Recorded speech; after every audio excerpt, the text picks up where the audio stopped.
ایوان بالا میں ضمنی بجٹ پیش کیے جانے پر فیڈرل منسٹر شفقت محمود نے میڈیا سے گفتگو کرتے ہوئے کہا، بسم اللہ الرحمن الرحیم۔ بہت سارے دوست ایک ہی سوال پوچھ رہے تھے۔ جب میں باہر نکلا اسمبلی سے تو میں نے سوچا کہ میں ایک ہی دفعہ فنانس بل کے بارے میں جو ہمارے تاثرات ہیں اس کا اظہار کروں۔ سب سے پہلے تو جس چیز کا دکھ ہوا اور افسوس ہوا کہ جو نون لیگ نے اپنا بجٹ پیش کیا تھا اس میں ایک کرتب دکھایا، اور جس کرتب سے انہوں نے جو خسارہ تھا اس کو کم شو کرنے کی کوشش کی۔ وہ کرتب کیا تھا؟ کرتب یہ تھا کہ اپنی جو آمدنی تھی اس کو زیادہ ظاہر کیا گیا، حالانکہ آمدنی اتنی نہیں تھی، اور اپنے خرچے کو حقیقت سے کم دکھایا گیا۔ اور جب حقیقت سے خرچے کو کم دکھایا گیا تو 900 ارب روپے کا اس طریقے سے ایک گھپلا جو تھا اس کو چھپایا گیا، اور یہ ظاہر کیا گیا کہ بجٹ ڈیفیسٹ اتنا نہیں ہے جتنا ایکچولی تھا۔ جو معیشت کی بری حالت چھوڑ کے گئے ہیں، 30,000 ارب کے قرضہ جات ہیں، 95 بلین ڈالرز کے بیرونی قرضہ جات ہیں، جن کی پیمنٹ کے لیے آپ کو پتہ ہے کہ 12.5 ارب ڈالر تو صرف ان کی پیمنٹ کے لیے چاہیے، اور بہت ہی مشکل حالات جو ہے وہ چھوڑ کے گئے ہیں ہماری حکومت کے لیے۔ اور ان حالات میں جو بجٹ پیش کیا ہے اسد عمر صاحب نے، وہ بجٹ جو ہے وہ انتہائی نہ صرف مناسب ہے، جو چیلنجز ہیں ان کو میٹ کرتا ہے، بلکہ اس میں بہت ساری ریلیفز جو ہیں وہ بھی دی گئی ہیں، اور جو متوسط طبقہ ہے اس کے لیے آسانیاں پیدا کی گئی ہیں۔ کوئی ٹیکسز جو ہیں متوسط طبقے کے اور غریب کے لیے نہیں بڑھائے گئے، اور اس کے علاوہ جو ترقیاتی کام ہیں ان کا بھی جو حجم ہے وہ قائم رکھا گیا ہے۔ تو اس لحاظ سے یہ ہر لحاظ سے ایک متوازن بجٹ ہے۔ پاکستان کی جو بہتری ہے اس کے لیے بنایا گیا ہے، اور انشاءاللہ تعالیٰ اس سے پاکستان جو ہے وہ آگے بڑھے گا۔ سب سے بڑا جو چیلنج تھا وہ یہ ہے کہ ہماری جو برآمدات تھی، جو ایکسپورٹس تھیں، وہ بہت کم ہو گئی۔ ان کے دور میں تقریباً 6 ارب کا ہماری درآمدات ایکسپورٹس کم ہوئیں، اور اس کے لیے بہت سارے اقدامات کیے گئے ہیں تاکہ ان انڈسٹریز کو چھوٹ دی جائے، اور ان انڈسٹریز کو ریلیف دی جائے جو کہ ایکسپورٹ کرتی ہیں، تاکہ ہماری ایکسپورٹس جو ہیں وہ بہتر ہوں۔ یہ ایکسپورٹس کے نیچے جانے کی وجہ سے تقریباً جو 18 بلین ڈالر کا ہمارا کرنٹ اکاؤنٹ میں ڈیفیسٹ ہے، تو یہ اس قسم کی ورثہ جو ہے ہمارے لیے چھوڑ کے گئے ہیں۔ جس پر اپوزیشن کی جانب سے رہنما پیپلز پارٹی راجہ پرویز اشرف کا کہنا تھا کہ بسم اللہ الرحمن الرحیم۔ آج نیشنل اسمبلی میں 2 اہم موضوع کے اوپر جو تھی وہ بات ہوئی، اور 2 نہایت ہی اہم سبجیکٹ جو تھے وہ سامنے آئے۔ ایک تو تھا، جیسا کہ آپ کے علم میں ہے، کہ 2018 کے انتخابات پر بہت بڑے سوالیہ نشانات لگے،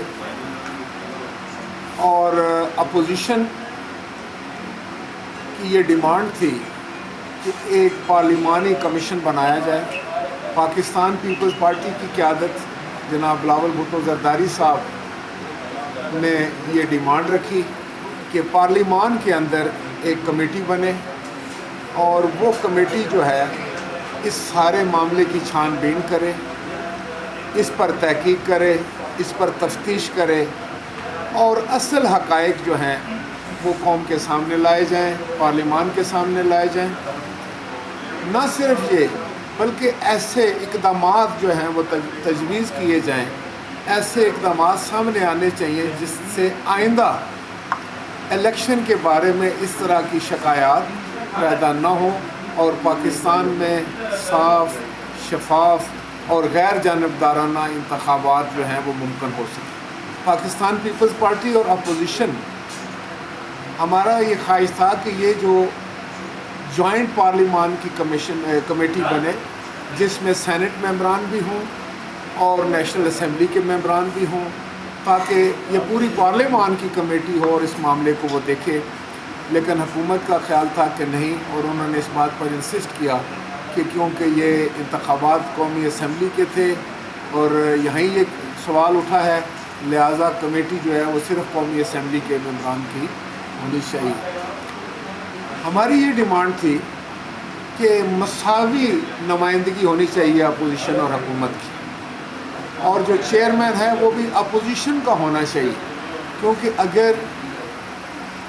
حکومت یہ سمجھتی ہے کہ یہ الیکشن جو صاف شفاف ہوئے ہیں اور ان پر جو الزام ہے الیکشنوں پر کہ وہ اس میں ریگنگ ہوئی ہے یا دھاندلی ہوئی ہے، اگر وہ یہ سمجھتے ہیں کہ وہ نہیں ہوئی تو پھر ان کو کوئی اعتراض نہیں ہونا چاہیے تھا۔ اور میں سمجھتا ہوں کہ اگر چیئرمین بھی اس کمیٹی کا اپوزیشن سے ہوتا تو یہ کمیٹی کا بہتر انداز سے کام کرتی اور زیادہ میں سمجھتا ہوں اس کی کریڈیبلٹی ہوتی۔ لیکن بہرحال ہم نے یہ سمجھا کیونکہ یہ چیز پارلیمان کے اندر آ رہی ہے اور یہ نیشنل اسمبلی کے فلور پر اس نے ڈسکس ہونا ہے، اور میں سمجھتا ہوں کہ اس نے پارلیمان کے اندر جب کوئی چیز آئے گی تو اس پر ڈیبیٹ ہوگی، اس پر ڈسکشن ہوگی اور ایک بہتر لائحہ عمل ہوگا۔ اس کو مد نظر رکھتے ہوئے پھر جو ہے وہ اپوزیشن نے اس پر ایگری کیا، اور جناب بلاول بھٹو صاحب نے اس کی پاکستان پیپلز پارٹی کی طرف سے جو ہے انہوں نے ایگری کیا کہ ٹھیک ہے، اگر مساوی نمائندگی ہے تو اس کمیٹی کے معاملات آگے جائیں گے۔ تو اب دیکھیں انشاءاللہ تعالی ہم توقع رکھتے ہیں، امید کرتے ہیں کہ جب اس کے TOR بنے گے، اس پر کام شروع ہوگا تو اصل حقائق جو ہیں وہ پاکستان کے لوگوں کے سامنے آئیں گے، اور یہ کمیٹی کا جو ایک قدم ہے، ایک بڑا قدم ہے، اور میں سمجھتا ہوں کہ اس سے آئندہ آنے والے انتخابات میں بہت بہتری آئے گی اور پاکستان کے عوام کو صاف شفاف اور غیر جانبدارانہ انتخابات جو ہیں وہ ممکن ہو سکیں گے۔ اور یہاں یہ بھی ہے کہ اگر ہم سمجھتے ہیں یا ہم کسی سٹیج پر یہ سمجھتے ہیں کہ حکومت جو ہے وہ تعاون نہیں کر رہی یا لت و لال سے کام لے رہی ہے یا رکھنے ڈال رہی ہے یا کمیٹی کو اس کے اہداف سے دور رکھنے کی کوشش کی جا رہی ہے، تو پھر اس وقت میں سمجھتا ہوں کہ اپوزیشن فیصلہ کرے گی کہ ہمیں کیا کرنا ہے۔ دوسرا بڑا میں سمجھتا ہوں جو موضوع تھا، اہم موضوع جو تھا امپورٹنٹ، وہ تھا کہ آج منی بل جو ہے وہ انہوں نے حکومت کی طرف سے پیش کیا گیا، اور وزیر خزانہ صاحب نے اس کے اوپر بڑی فصاحت اور بلاغت کے ساتھ اور بڑی اچھی تقریر کی۔ ابھی ہم اس کو اسٹڈی کر رہے ہیں،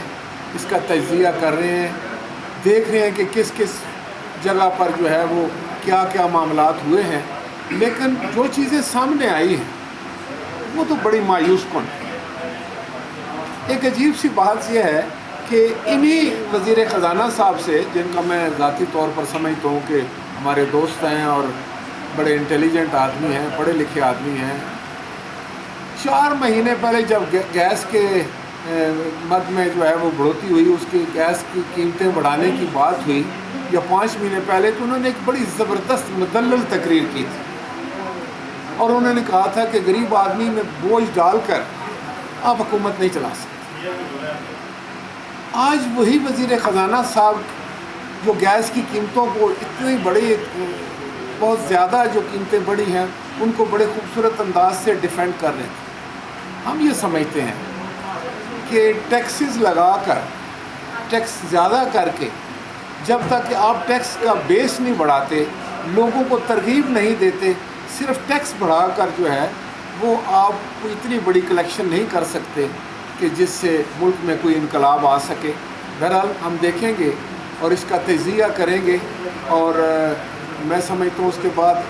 فلور آف دی ہاؤس جو ہے وہ اس کے اوپر زیادہ ڈیٹیل میں جو ہے وہ بات ہوگی اور پاکستان کے عوام کے سامنے ہم لائیں گے۔ لیکن پاکستان پیپل پارٹی یہ سمجھتی ہے کہ پچھلے دور سے اس وقت جو قیمتیں ہیں وہ کہیں زیادہ ہے۔ میں صرف ایک بات آپ کے سامنے رکھنا چاہتا ہوں کہ اگر قیمتوں کو کنٹرول کرنا یہ حکومت وقت کا سب سے بڑا جو ہے وہ میں سمجھتا ہوں اس کی ذمہ داری یہ ہوتی ہے کہ غریب عوام پر اس کا بوجھ نہ پڑے. جب بین الاقوامی سطح پر تیل کی قیمت آسمان کو چھو رہی تھی، ایک بیرل جو ہے اس وقت $145 سے لے کر $155 تھی، ہم $4 کا بجلی کا یونٹ بیچ رہے تھے، ساری دنیا کو پتہ. اور جو ہمارا لائف لائن کسٹمر تھا اس کو ہم کو $1.20 کا یونٹ دیتے تھے.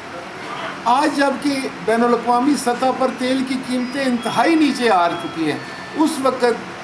جو ہے وہ بجلی کا فی یونٹ جو ہے وہ $15 $19 اور $20 تک پہنچتا ہے. تو یہ سراسر ناانصافی ہے اور غریب عوام اور غریب طبقے کے ساتھ جو ہے یہ ظلم ہے. پہلے جس کا بل 12,000 آتا تھا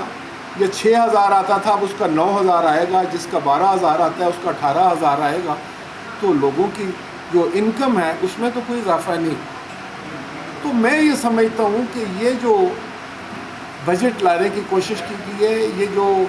ٹیکسز لگانے کی کوشش کی گئی ہے، یہ خوبصورت الفاظ استعمال ضرور ہوئے ہیں اور اعداد و شمار کا ایک گورکھ دھندا ہے، لیکن جب کوئی پاکستانی بیٹھ کے اپنا بل دیکھے گا گیس کا یا بجلی کا بل دیکھے گا یا بازار میں جا کر کوئی چیز خریدے گا تو پھر اس کو اندازہ ہوگا کہ مہنگائی کو اس حکومت نے پہلے ہی مہینے میں کس حد تک پہنچا دیا. میں تو ان سے یہ کہوں گا کہ آپ جو ہے وہ ریاست مدینہ کی بات کرتے ہیں، تو مدینہ کی ریاست میں تو کوئی ٹیکس نہیں تھا. وہ تو عشر زکوٰۃ کی بات ہوتی تھی، وہ تو ایک فکس تھا، لوگ اس میں سے ثواب بھی کماتے تھے. آپ نے کیونکہ یہ بات کی ہے مدینہ کی ریاست کی، تو یہ جو آج آپ نے ٹیکسوں کا بہت بڑا بوجھ عوام پر ڈالا ہے، وہ اس بات کی میرے خیال میں نفی ہو رہی ہے. Please subscribe to Hums Up TV and hit the notification icon on the screen to get the latest updates of our channel. Thank you for watching Hums Up TV.